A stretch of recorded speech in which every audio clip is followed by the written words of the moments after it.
It was in the year 1492 that Christopher Columbus and the men of his small fleet of ships set foot on dry land for the first time in more than 2 months.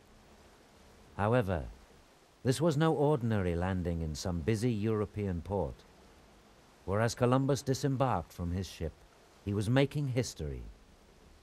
He had discovered what was to become known as the New World.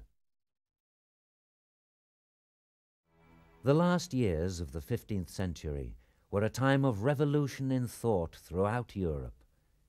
In a continent that had for years been racked by internal division and conflict, a new spirit of inquiry had taken hold.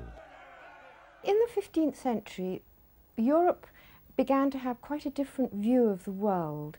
The world in which medieval people had lived was small. It was really the Mediterranean and then the north, including England and Scandinavia. In the 15th century, travel literature became a kind of passion. If you wanted to be a bestseller in the 15th century, write a travel book. In the 15th century, almost everyone believed that the world was a sphere.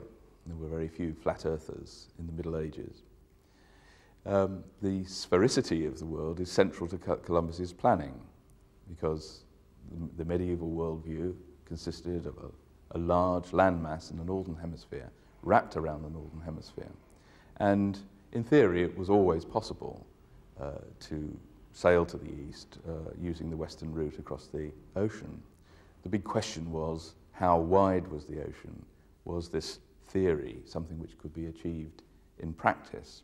Now, the theory about the narrow Atlantic was that the Atlantic was navigable, or it could be crossed in a single voyage. Now, this was quite an unconventional theory for his time, because most people believed at the time that the world consisted of one single solid landmass surrounded by a large ocean, and nobody had the faintest idea what was in this ocean. Naturally, the rulers of the powerful states of Europe were not interested in exploration merely for exploration's sake.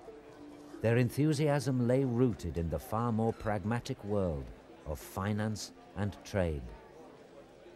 The simple fact was that traveling the long-established overland trade routes to the east had become expensive and dangerous, as the aggressive Muslim kingdoms in the region had grown in power.